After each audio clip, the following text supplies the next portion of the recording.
हाँ तो दोस्तों, सपोज कीजिए कि हमने ये एक आईपी एड्रेस लिया 192.168.32.4। अब अगर फर्स्ट ऑक्टेट को हम देख रहे हैं तो हमें ये पता चल रहा है कि ये जो हमारी आईपी है ये किससे बिलोंग कर रही है, क्लास ए से। ठीक है।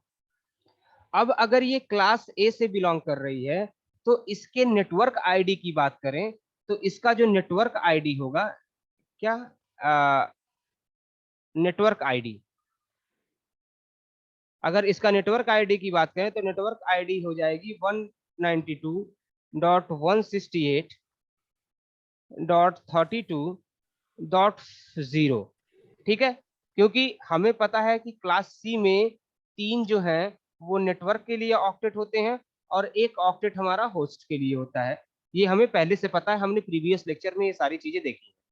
तो उसके अकॉर्डिंग हमारी ये तीन ऑक्टेट में जो डिजिट है वो एज इट इज रहेगी और लास्ट वाले ऑक्टेट को हम जीरो कर देंगे तो ये हमारा नेटवर्क आईडी हो जाएगा। और वहीं पे अगर हम ब्रॉडकास्ट आईपी की बात करें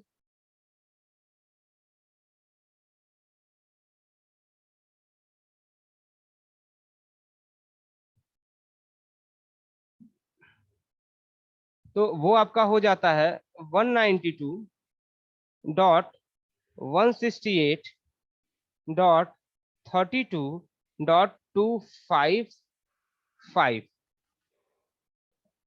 ये हमारा ब्रॉडकास्ट आईडी हो गया और ये हमारा नेटवर्क आईडी हो गया। अगर हमें इसको कैलकुलेट करना है कि कितना नंबर ऑफ होस्ट यूजेबल है तो हम यहाँ पे फॉर्मूला वही लगाते हैं, क्योंकि 2 की पावर 8 होगा, एक होस्ट है, 8 बिट है, तो 2 की पावर 8 -2, तो जो भी आएगा वो नंबर ऑफ होस्ट यूजेबल होंगे। ठीक है। तो सपोज कीजिए कि अगर नंबर ऑफ होस्ट जो यूजेबल हैं, ठीक है, वो आपके होते हैं 253। अब अगर हमें अब एक नेटवर्क, अब यहाँ चीज यहाँ तक अपने दिमाग में रखिए। अब सपोज कीजिए कि हमको एक नेटवर्क डिजाइन करना है। क्या करना है? एक नेटवर्क डिजाइन करना है। तो इसी आईपी का यूज करके, इन्हीं आईपी का यूज करके हमको एक नेटवर्क डिजाइन करना है। तो सिंपली अगर हम एक नेटवर्क डिजाइन कर रहे हैं, एक सेकेंड, सिंपली अगर हम एक नेटवर्क डिजाइन कर रहे हैं तब तो हम बड़े प्यार से हम एक आपका नेटवर्क आईडी होगा, एक आपका गेटवे होगा, यानी सपोज कीजिए कि 192.168.0 सॉरी .4.0, ये तो नेटवर्क आईडी हो गई। उसके बाद की जो पहली आईपी है यानी कि 168.4.1, ये हमने आपको बताया था कि जब मैंने आपको एक नेटवर्क जो डिजाइन होता है तो नेटवर्क में बताया था कि जैसे सपोज कीजिए कि ये आपका एक लैन है, ठीक है ना, और लैन में ये आपका एक सर्वर रूम है, ठीक है ना। सर्वर रूम में यहाँ पे राउटर रखा हुआ है और मैंने आपको बताया था कि ऊपर एक एंटीना लगा होता है जिसको, और उस एंटीने से एक वायर होती है जो आके एक यहाँ पे एक सेकेंड यार, ये बहुत गड़बड़ है, एक सेकेंड।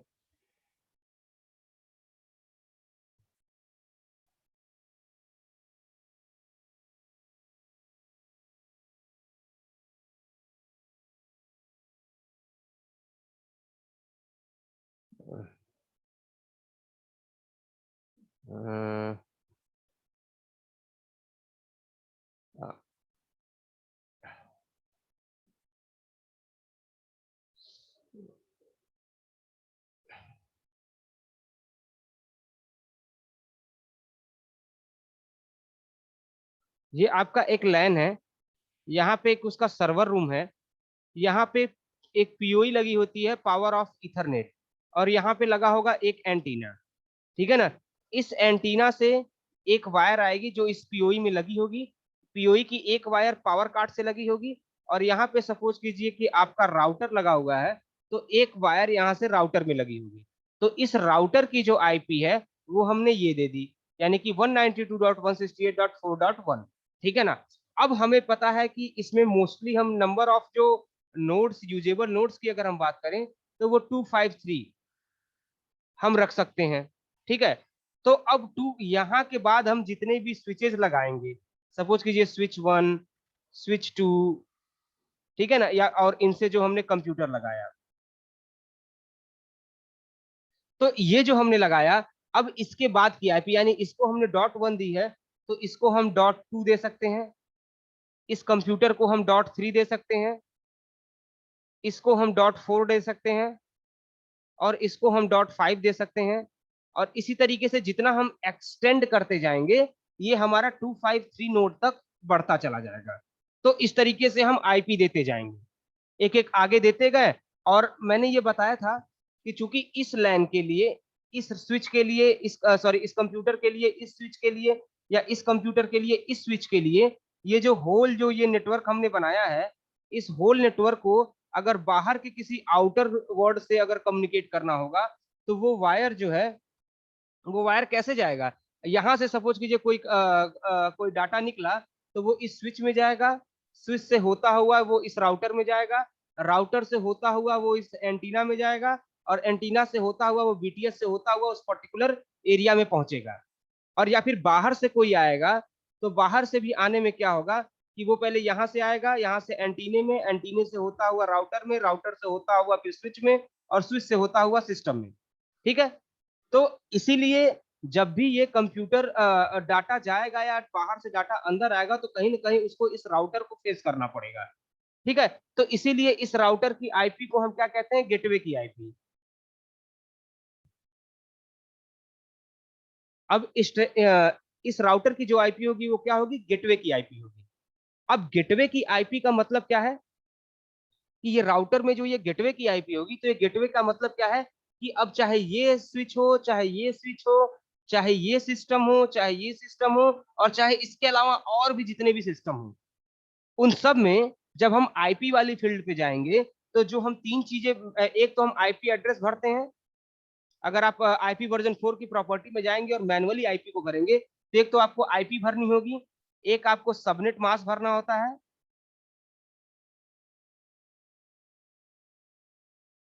एक आपको भरना पड़ता है आपका ये गेटवे, और फिर आपको भरना पड़ता है डीएनएस। और डीएनएस अक्सर 2 डिजिट में होता है, 2 लाइन में होता है। तो अगर इस कंप्यूटर में आपको भरना है, तो सपोज कीजिए आईपी इसकी जैसे कि हमने 0.5 मानी है, यानी क्या हो जाएगा, 192.168.0.5। वहीं अगर हम सबनेट मास्क की बात करें, तो जैसे ही आप ये आईपी डालेंगे, आप देखेंगे कि इंटर करेंगे, तो वैसे ही ऑटोमेटिकली ये सबनेट मास्क उठा लेगा, क्योंकि ये क्लास सी की आईपी है। तो ऑटोमेटिकली ये क्या कर लेगा, 255.255.255 और .0, ये सबनेट मास्क ये ऑटोमेटिकली उठा लेगा। अब बात करें गेटवे की, तो गेटवे ये आईपी है कि जो कि राउटर जिसके थ्रू उस नेटवर्क से डाटा बाहर जा रहा है, और जिसके थ्रू बाहर के नेटवर्क से डाटा अंदर के नेटवर्क में आ रहा है। यानी कि कहीं ना कहीं ये राउटर जो है वो गेट का काम कर रहा है, यानी इसी के थ्रू डाटा बाहर जा रहा है, और इसी के थ्रू आपका डाटा अंदर आ रहा है। तो कहीं ना कहीं आपका ये जो राउटर है वो गेटवे का काम कर रहा है। तो इस जो गेट का काम कर रहा है, तो ये आईपी जो है 192.168.4.1, ये आपके गेटवे की आईपी हो जाएगी। और ये जो गेटवे की आईपी होगी, ये सभी नोड के लिए, जितने भी कंप्यूटर उस सिस्टम में उस पर्टिकुलर लाइन में लगे होंगे, उन सभी के सभी नेटवर्क में ये पर्टिकुलर जो गेटवे की आईपी होगी, ये गेटवे की आईपी आपकी सेम होगी।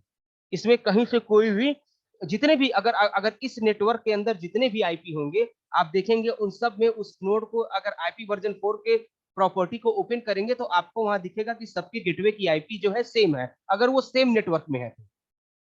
उसके बाद से डीएनएस, ये वो पार्ट है, यहां तक का पार्ट तो नेटवर्क एडमिनिस्ट्रेटर खुद से कॉन्फ़िगर करता है, यानी कि जो क्या कहते हैं कि जो उस पर्टिकुलर ऑर्गेनाइजेशन में जो नेटवर्क और एडमिनिस्ट्रेटर होगा, जो कि जिसने उस नेटवर्क के ऑर्गेनाइजेशन के नेटवर्क को डिजाइन किया है, वो यहाँ तक की चीजों को तो खुद से मैनेज करेगा।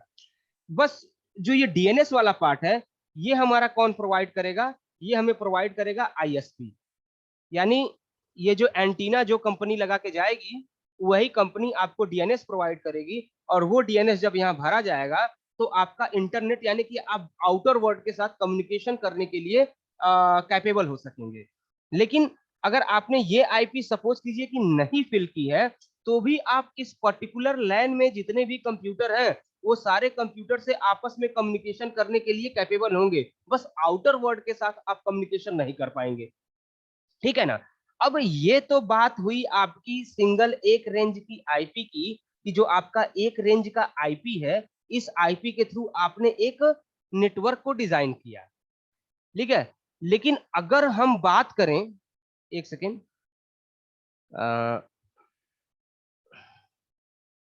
अब अगर हम बात करें कि सपोज कीजिए कि ये आपका एक एक बड़ी सी ऑर्गेनाइजेशन है,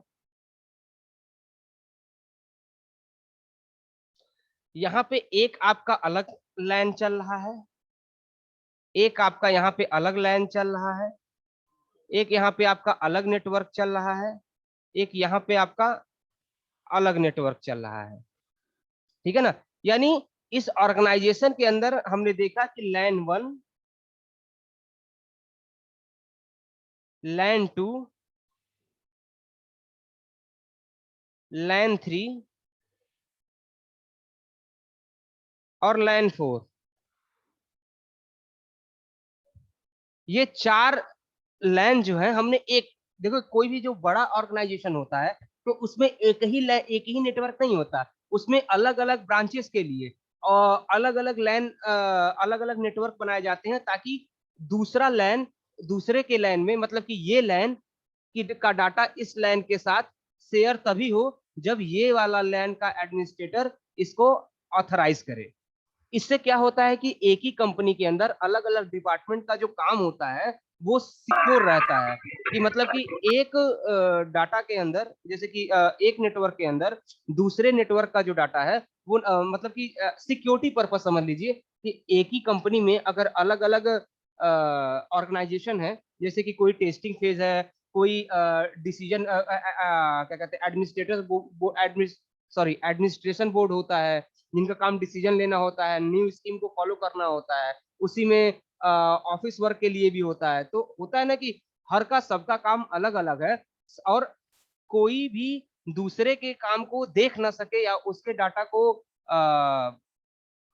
एक सुपरवाइज न कर सके, इसके लिए वो नेटवर्क अलग अलग बना देते हैं। तो अब सपोज कीजिए कि उन्होंने क्या किया कि एक ही कंपनी के अंदर 4 डिपार्टमेंट के लिए 4 अलग अलग लैन जो है उन्होंने क्रिएट किया। लेकिन कहने की बात यह है कि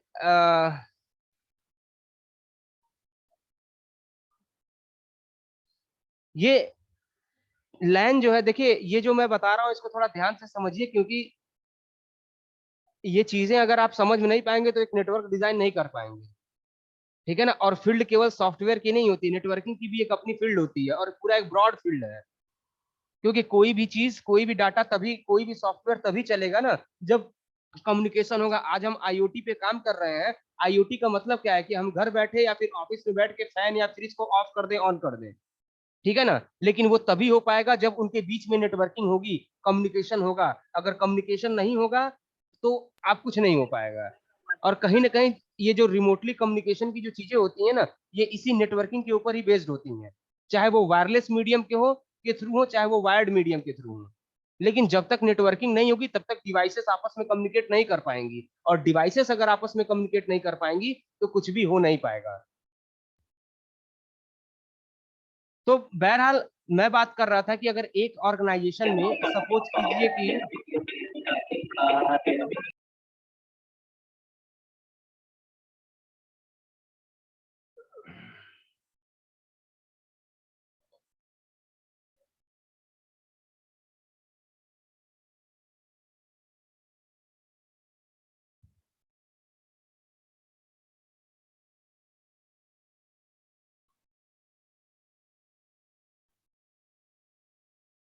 तो जैसा कि मैं बात कर रहा था कि 4 अलग अलग लैन हैं। ठीक है ना? तो अगर हम बात करें एक आईपी की जो अभी हमने पिछले टाइम में लिया है कि 192.168.4.1 जो हमने एक नेटवर्क आईडी, अब जैसे कि ये एक नेटवर्क आईडी हमने पकड़ी थी और इसके थ्रू हम एक लैन को डिस्क्राइब कर रहे थे, एक लैन को हम कॉन्फ़िगर कर रहे थे। लेकिन समझने वाली बात क्या है कि वो एक लैन के लिए था, कि केवल एक लैन, अगर किसी एक लैन को अगर हमें कॉन्फ़िगर करना है तो उस एक लैन को हम इस पर्टिकुलर इस नेटवर्क आईडी के थ्रू कॉन्फ़िगर कर सकते हैं। लेकिन सपोज कीजिए कि आपके पास यही नेटवर्क आईडी आईडी है, यही नेटवर्क की रेंज है और आपको इसी से चारों को कॉन्फ़िगर करना है, चारों लैन को।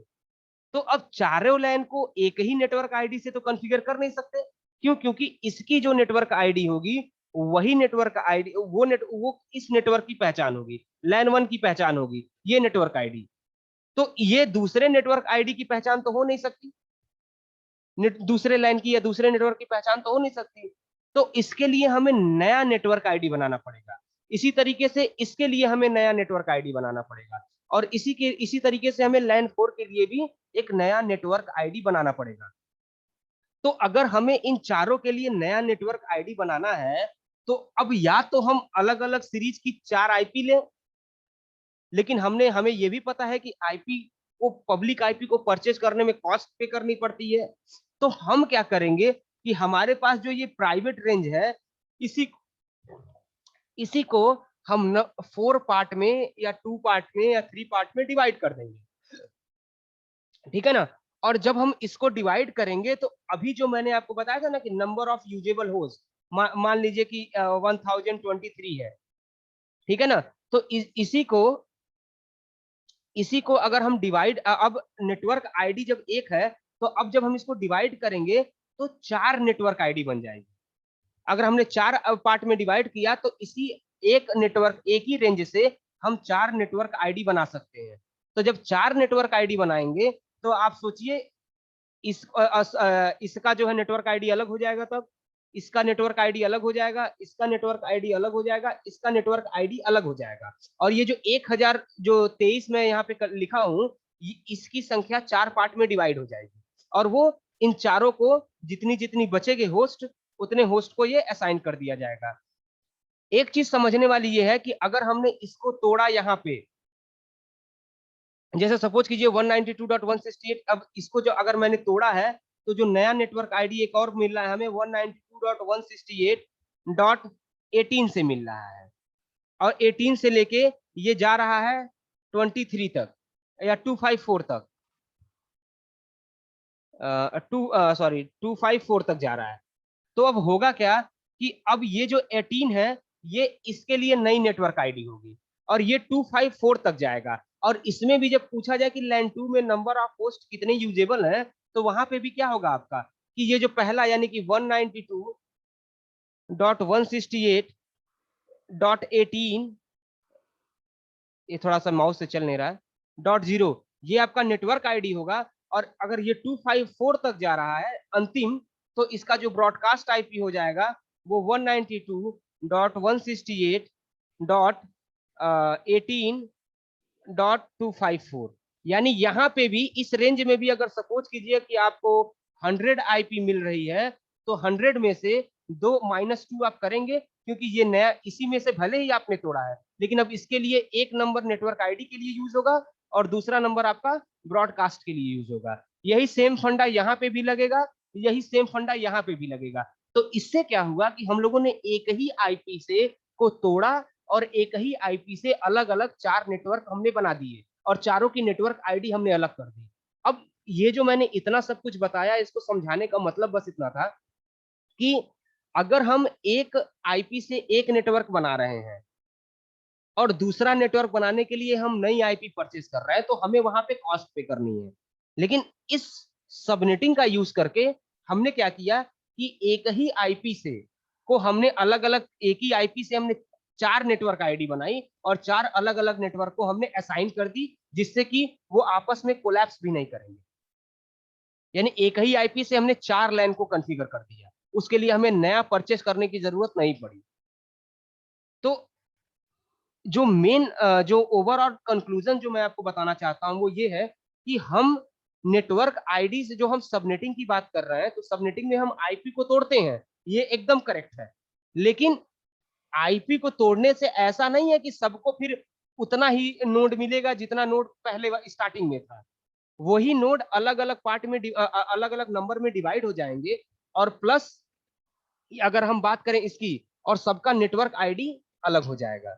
यानी कि एक तरीके से हम समझे तो एक आईपी से हम हमें अगर 4 नेटवर्क आईडी क्रिएट करना है तब हम सबनेटिंग करते हैं, ना कि ये एक्चुअल में है जैसा कि स्टार्टिंग में बच्चों ने कहा भी था, दो लोगों ने, कि हम नेटवर्क को डिवाइड करते हैं। तो यही चीज सही है कि हम एक आईपी से अगर एक नेटवर्क आईडी से हमें 10 या 4 नेटवर्क आईडी बनानी है तो हम उसके लिए सबनेटिंग करते हैं।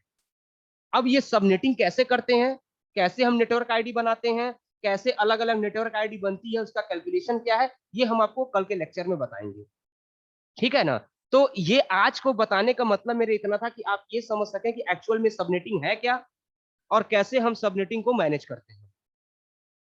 ठीक है दोस्तों, होप सो आप लोग को आज का टॉपिक समझ में आया हो।